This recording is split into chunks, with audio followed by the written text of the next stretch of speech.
Salut à vous! J'avais envie de vous discuter un petit peu de nos essais ici qu'on a fait sur baies de bois. Ici, c'est des baies de bois qui ont été traitées thermiquement puis que le mycélium a poussé dessus.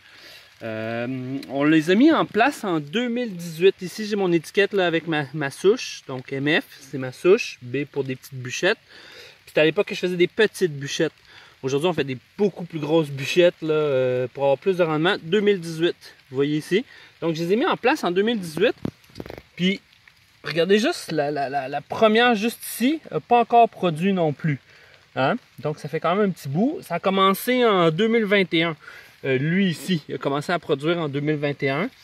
Et quand je l'ai implanté, regardez ici, j'ai mis de la mousse. J'ai fait exprès, on a mis de la terre parce que dans le fond, les maitake, ils sortent du sol à partir de la souche du chêne. Donc, on a mis un peu de terre, puis j'ai mis de la mousse pour que quand ils sortent, qu'ils soient propres. Hein? Puis ici, regardez, il y a même un petit peu de gazon qui a poussé en même temps quand j'ai implanté comme la mousse. Fait que là, en ce moment, on en a trois. On a lui, on a celui-là ici qui est en train de pousser.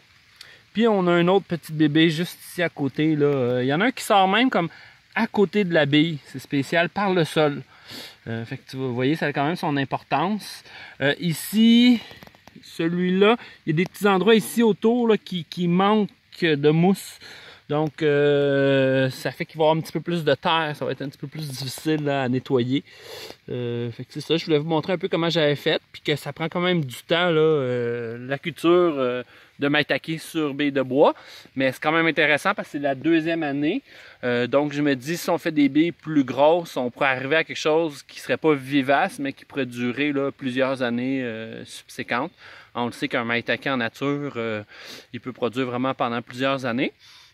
Et ce que j'aime d'ici, de le cultiver en forêt, hein, de façon agroforestier, ça permet d'avoir des éléments de la nature, donc les micro-organismes du sol, qui ont un impact, là, on le sait, sur les molécules du champignon. Et aussi le fait de pousser à l'extérieur, là, avec le soleil, là, le fait de voir la lumière, a aussi un impact sur les champignons, plus de vitamine D.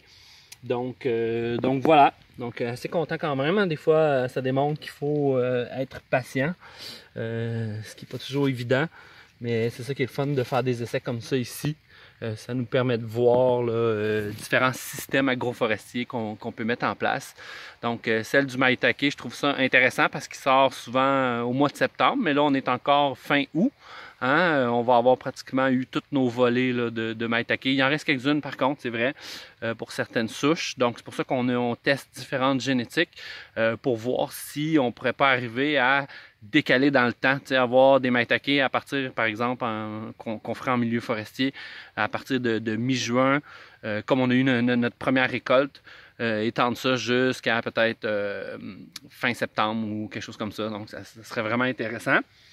Donc, c'est pour ça qu'on est à la recherche toujours de nouvelles souches, même de cloner des espèces sauvages qu'on trouve là, en nature. Prochaine étape aussi, ce que j'aimerais, ça serait de cloner un maitake qui pousse sur du hêtre. Comme ça nous permettrait de valoriser le bois d'hêtre qui, en ce moment, va être vraiment abondant, étant donné que la cochenille, avec la maladie corticale du hêtre, fait qu'on a un désastre au niveau des hêtres, là, au niveau de la perte de ces arbres-là.